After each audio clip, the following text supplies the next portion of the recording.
So you don't choose so much about life, what happens to you, how you are, all these things.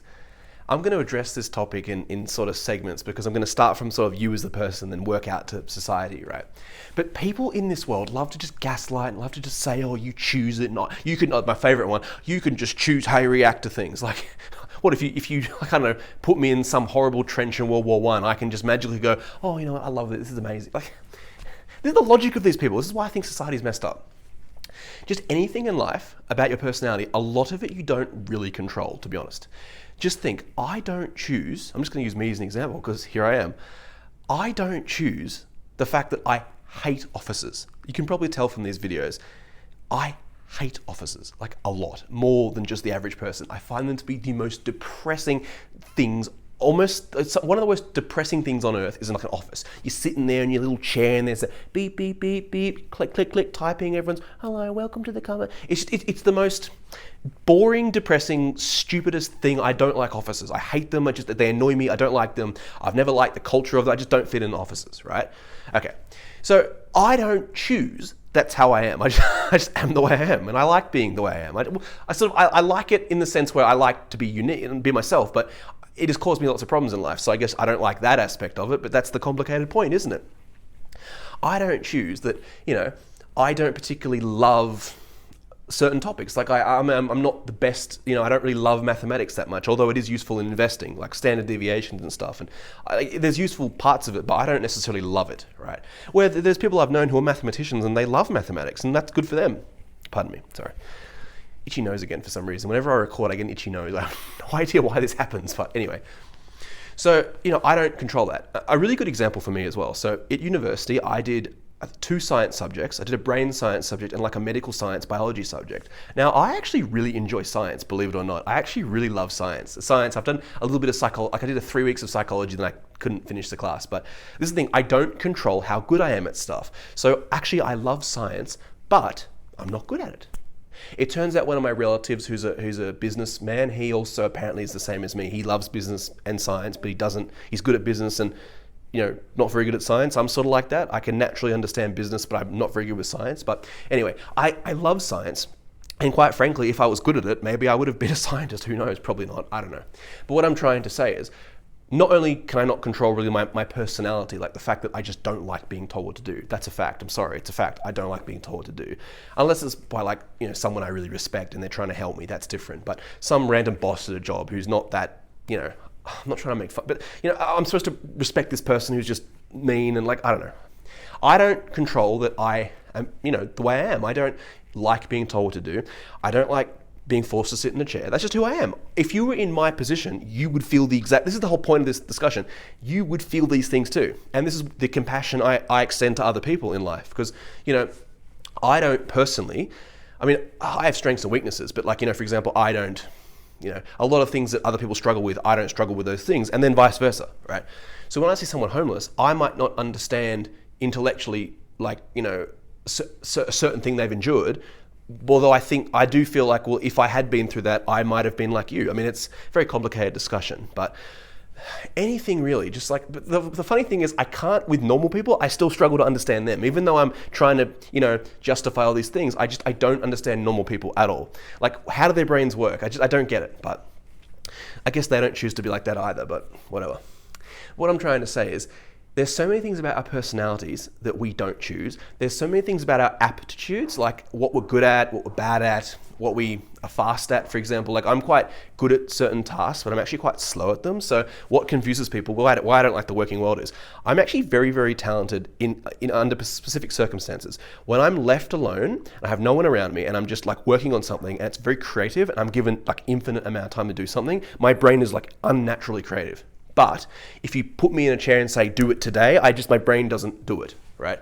And so, yes, I can work, I can when I was doing startups and stuff, I can work with people that are on the same wavelength, but it's just more, the way my brain works is if I'm given time, I can really process things, and it's quite slow, but then it's very clever. The result ends up being quite clever, if that makes sense. So I don't choose that my personality, my aptitude, the way my brain works is a certain way. Now, if someone, say for example, on the spectrum, or they have depression or ADHD, and ADHD is a whole other thing, because I sort of wonder is it just me being myself or is it a disease? But I don't know. I'm not an expert in this. But basically, I sort of wonder, like, I don't choose that I have ADD, if that's, I don't choose that. I just am that. Like with depressions, the biggest one that really gets me is depression. I do not choose to have depression. People love to say that, we choose it. Like we do this to ourselves, blah, blah, blah. It's like, no, you wouldn't say that to a cancer patient, but to someone who's depressed, you would say, oh yes, you choose it. Like, no. Even doctors say this stuff, or you have no executive function. It's like, no, I do have executive function. It's just, it's hard when you don't, when you're doing a task that doesn't seem to be rewarding you, right? So I don't choose that, my brain, I'm very, I seek excellence. Like I'm very interested in I like to see the best of things. I like to see, who's the best athlete or who's the fastest runner or who's the most intelligent this or that. I'm very interested in outliers in life. I'm very drawn to unique people and things like this.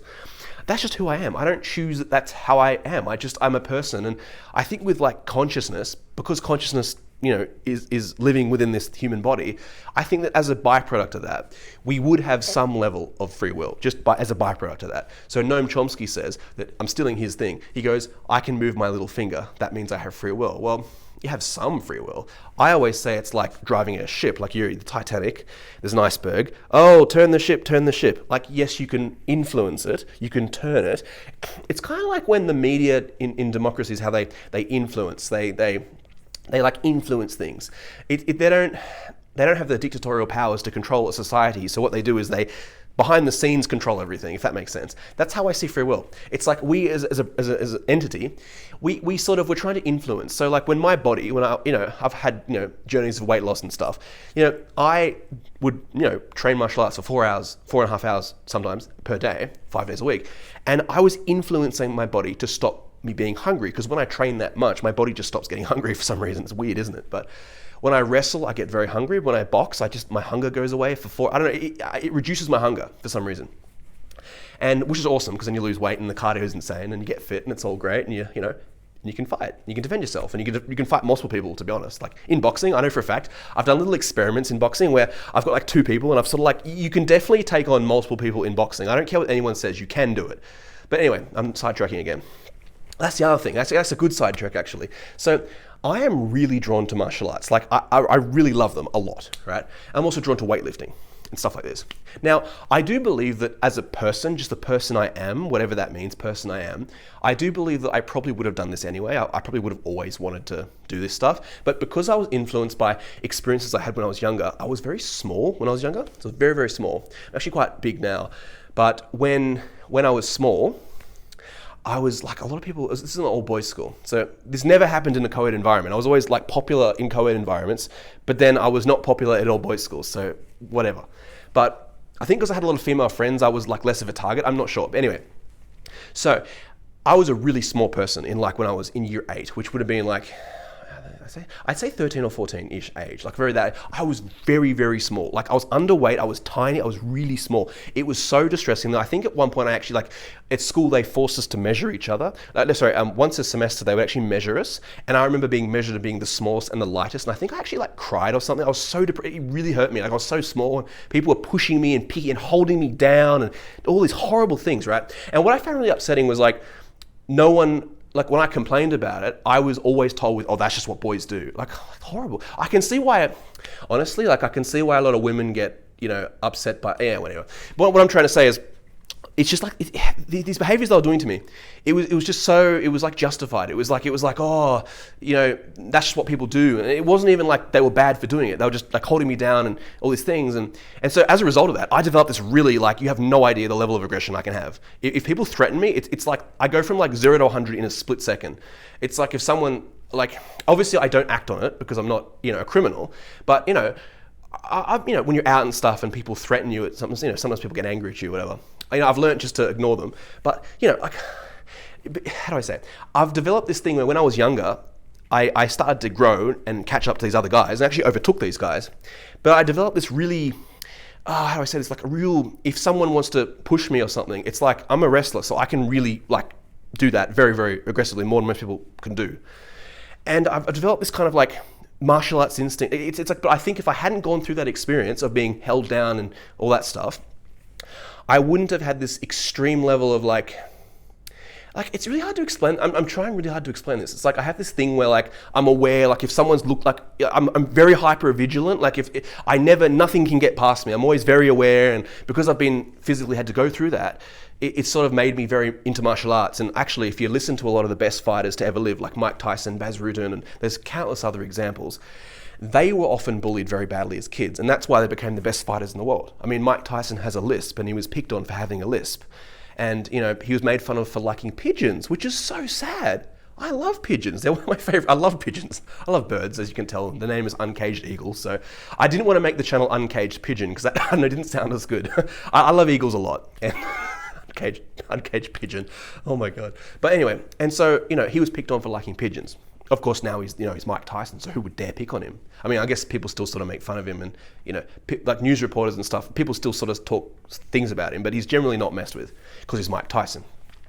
And that's the thing, like, we don't control so much of our environment. So not only is the personality, like our natural personality and our sort of our conscientiousness, our aptitude for stuff, we don't control like what happens to us, and what happens to us does change the brain chemistry. I am 100% convinced that things that you go through when you're a kid, it changes your brain. I am so convinced of this. I have no, oh, sorry, microphone again. Just the fact that I was like I was really small, and I was being like, all these people, like I was, like they're all so tall and they're all so big, and they'll pick on me, and like I had no one to help me, and so as a result, I developed this thing where like, it's really hard to explain this, but like whenever I felt, it's like I always looked for that protection almost. Like I always wanted like someone to protect me, and I've sort of, obviously now I'm the protector now. Obviously I'm the guy, but it's just, it changes the way you view the world. And so I sort of, whenever I see, you know, people causing trouble, I don't really like seeing that. Let's put it that way. And a lot of people don't like bullies. A lot of people who are into like, you know, security and police, a lot of those guys, believe it or not, have been picked on, and that's why they do those jobs. But I guess that's really well known. But that leads into my point, like those people are doing those jobs because they have an unnatural, like they have an attraction to do that. For whatever reason it is, they just have an attraction to those jobs.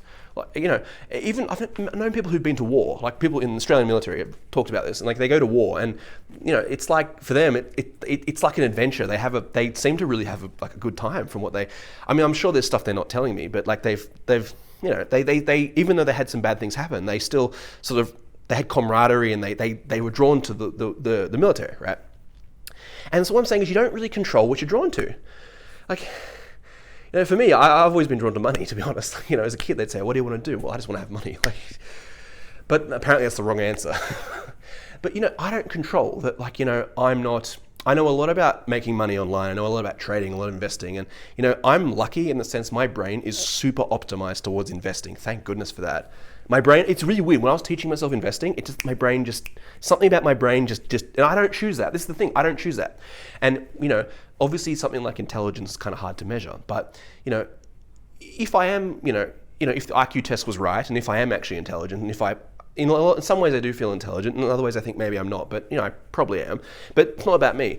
I don't choose that. Like, even if I was smart, you know, Einstein didn't choose to be a genius, right? But what I think is the things that we can choose, what I believe, so I'd love to hear anyone's thoughts on this, really. I believe that we have little bits of influence over our life, where we can control our physical body to a degree. I mean, if you're under duress, I think that you might lose control of your body. And this is why I get annoyed with, like, some of the things with the legal things in law. Like, you know, if someone's attacked and they don't know how to protect themselves, and then they just start doing something and they hurt somebody, the judge will say, oh, that was excessive force. I'm a martial artist, so I know how to, like, I can control very well my reactions, right? But before martial arts, I would, like, if someone wanted to attack me, I would freak out. Actually, it's funny, I don't want to say this, but I wouldn't even I'd freak out in a way like, I'm gonna do something, I'm gonna, like, pick up something, and it was a very primal reaction to being threatened. And, you know, I can understand in a court of law, they would say that's wrong. But in that state of mind where, you know, I've been out and big people have threatened me. And it's like, now I'm obviously quite big, but back in the day, and you get this primal, like, oh my God, I need to pick up a rock. It's this primal thing. And I would tell people about this and I say, that's ridiculous. It's like, no, I had this primal adrenaline would go through my body. And, you know, but now I do martial arts, it's completely different. Now I'm the one who has to be careful. Even now, I'm like, I don't want to hit someone even once because it's not worth it for me. But we don't control. We just don't control these things. Like, we don't control all the things that happen to us, all the things other people do. But I think we have a little bit of control. That's the whole point of this video I'm trying to make. A lot of very hardcore atheistic sort of people, deterministic type people in the philosophy world, they're very much like, no, we have zero free will. And I'm just thinking like, I don't think that's 100% accurate. Although I'm always willing to expand my mind, and maybe I'm missing something. That's the whole point. I love to engage with anyone who has any type of thoughts on this, but basically I think a lot of it we don't really control. I think also we don't know ourselves. Like, I've figured out something about myself. So I'm very unusual as a person. I know I'm unusual, but I'm really more unusual than I thought. So most people don't, from what I was told and what people have told me, they don't have awareness of why they do a lot of things. So for me, every time in life I felt sad, I felt angry, I felt this or that, or I wanted to do something or this and that, I have complete, in my head, I know exactly why I'm doing it. I'm like, okay, so I'm drawn to martial arts because when I do Greco-Roman wrestling and I throw people, and when I beat people, and I feel powerful because I'm no longer the victim. And obviously, it's a game and it's fun, and it's consensual, and no one's being harmed, and it's nothing negative I'm doing. But I do admit to myself, like, look, I feel really good because now I'm Olympic wrestling, and I'm not that small little man anymore. I'm now the man who actually has to be careful, and so I admit to myself that's what martial arts has become more than just that, but it's fitness and health and all these other things. But I'm aware that that's why I do it, why I got into it. Well, I think a lot of people just they're not aware from what I've been told. They go to psychologists, I don't know why I got angry. How could you not know why you got angry? How do you get angry? I'm just angry. Like, what? See, this is why I'm not normal. I'm aware of, if I'm angry about something, I have very clear reasons why I'm angry. It's like I could write an essay on it. I'm angry because they did this and I think it's ridiculous. I should have been able to do that, blah, blah, blah. But a lot of people don't have awareness of their own thoughts.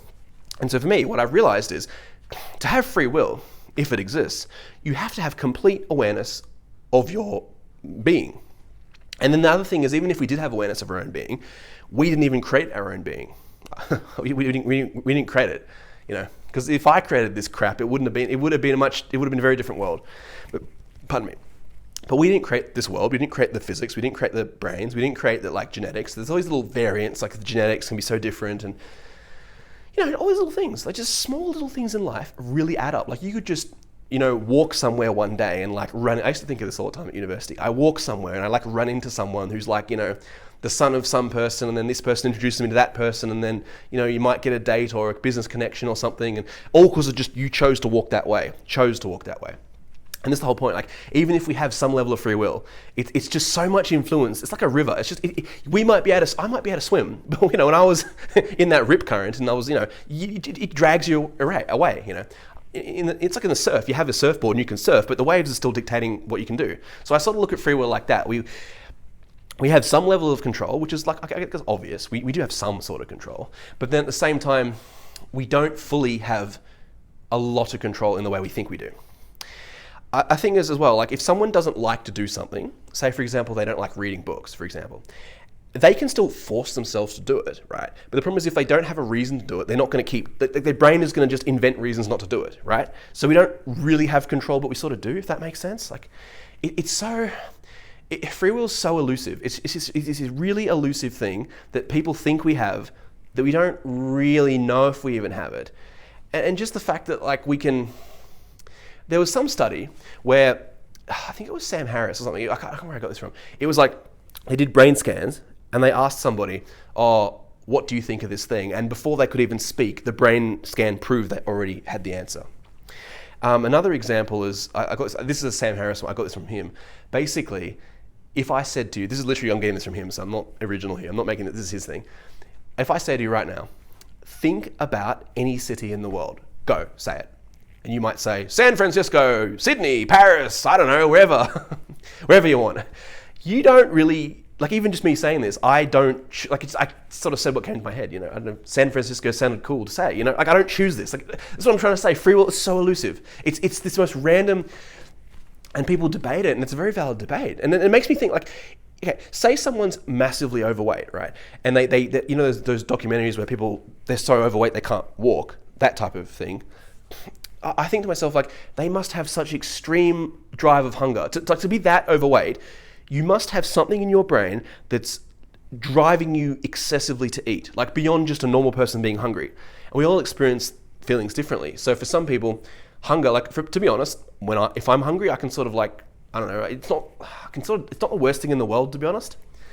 But some people, when they're hungry, it's like it must just overtake them, completely overtake them, and they can't, I don't know, function until they eat or something. It's just really sad, you know. And then they get blamed and mocked, and you know, it's funny to mock them, and it's just sad, you know. People, you know, if free will existed 100%, which I'm sure at this point, if you're still watching, this is clearly obvious that we don't have 100% free will.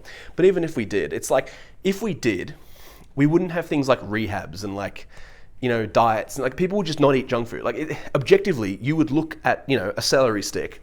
I'm picking on celery because, you know, celery is not the nicest thing in the world.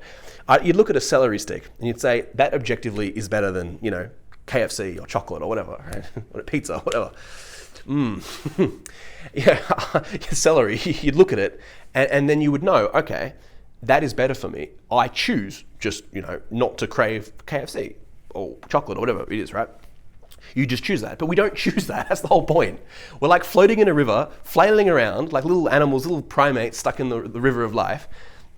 And then we're like, like people, for example, they get addicted to alcohol, for example. And they get so addicted that their body actually goes into shock when they try and quit.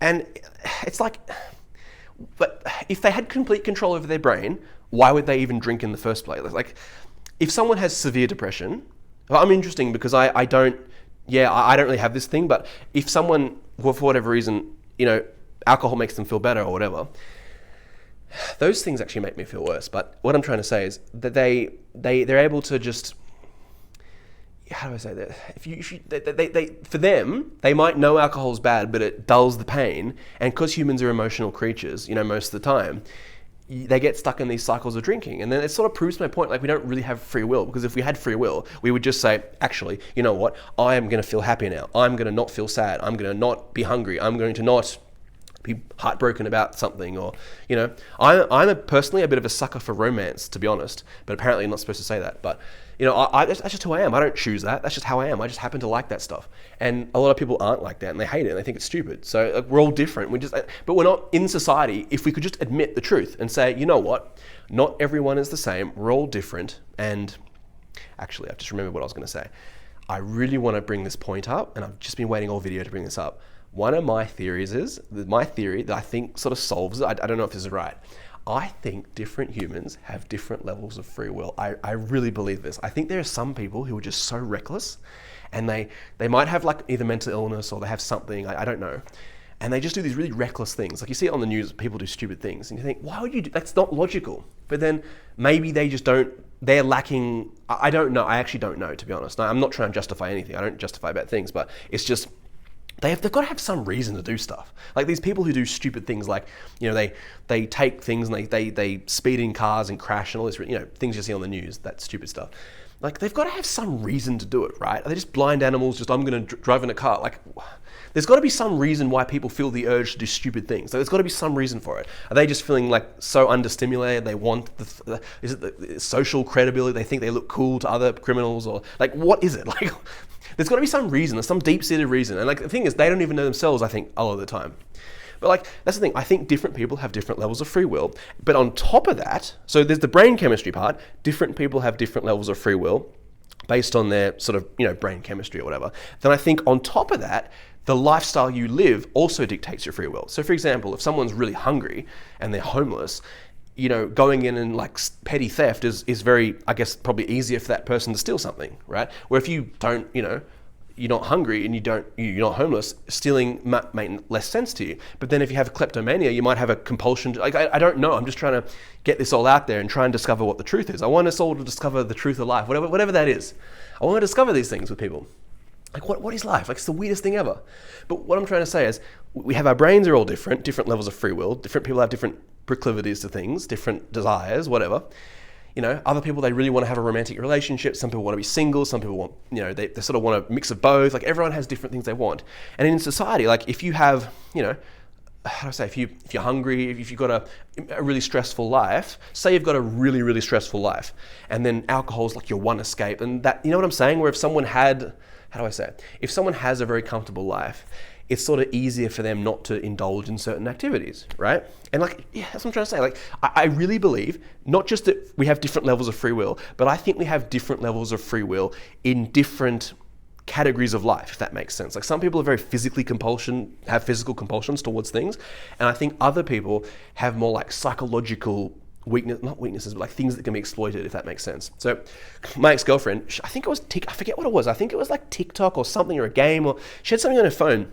And she was like, she had to delete this app. She was really addicted to it. Like she'd play it and she'd look at it and she's like, oh, I got to stop doing this. And, she was clever in the sense where a week after being addicted to the app, she quit it and she just never looked at it again. But what interested me about that whole thing was, it's not that she didn't look at the app, it's that she deleted the app. So she is like, we're not fully in control as humans, because if we were fully in control and that thing happened and our brain was addicted, whatever, if free will allows that, one is we tell ourselves not to be addicted, but two, because I've heard of people who get addicted to social media. I've never really had that problem, but I can the people are, right?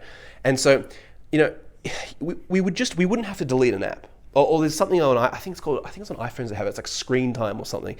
They have something called screen time where you can like limit I don't even know, I haven't even bothered with that. But like the fact that we have to have apps called screen time to like limit us as humans shows we don't have free will. We don't have free will. We don't have much free will. We have a little bit of free will. And that's the final thing I want to say in this video, is that the fact that we have to debate whether it's free will or no free will, I think that's a really terrible way to go about it. I think it's a spectrum. I think we have a bit of free will, but we don't have full autonomy, because otherwise life wouldn't even, how would that even work? Like how could free will even exist? Like, I could get very, in a future video about this, but like, if there's a God that has free will, what would he be compelled to do? And it's a very fun topic I could get into. But what I'm trying to say is, what I don't like about this sort of, when people have like religion versus atheism or whatever, I hate how it's always like you're either a hardcore atheist or you're like a biblical Christian or like a whatever religion you are. Why can't there be like an in-between where you're like, okay, to be honest with you, I don't have a religion, but I'm sort of aware that life is a bit of a mystery, and with free will it should be like that. People are like, no, it's deterministic. Free will is 100% non-existent. And then there's other people that are like, no, we have complete control over everything, which is both are clearly wrong in my opinion. Both are clearly wrong. I think it's a spectrum.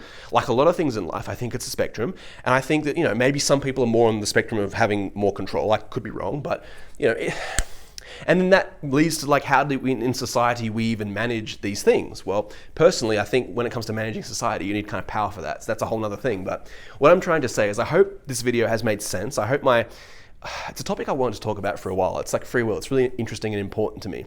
But to conclude, whenever you see those stupid posts on social media, oh, you can control how you react. That is not true. You do not control when you fall into a cold body of water, your body literally shuts down. Like you can't, it's a thing that they know, that it's a real thing. Your body actually like shuts down.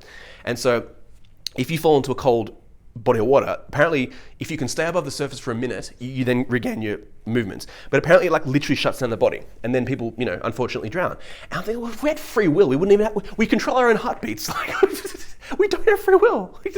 I think, like I said, it's a mixture of something, and life's a mystery, and the whole point of life is to like have fun engaging with people and learning about that. It's a mystery to be lived, life. It doesn't have to have a hard defined meaning. We just have to be able to enjoy the exploration process, I believe, but that's just my opinion. So yes, I hope anyone, I don't know, it's probably quite a long video, so I'm not sure if anyone watched the whole thing. I'd be very mind blown even if just like one person watched this whole thing, I would be so mind blown by that, you have no idea. But regardless, thank you very much to anyone who is theoretically watching this, and I hope this video was something that you guys were interested in. But yeah, thank you very much, and I'll see you in the next one.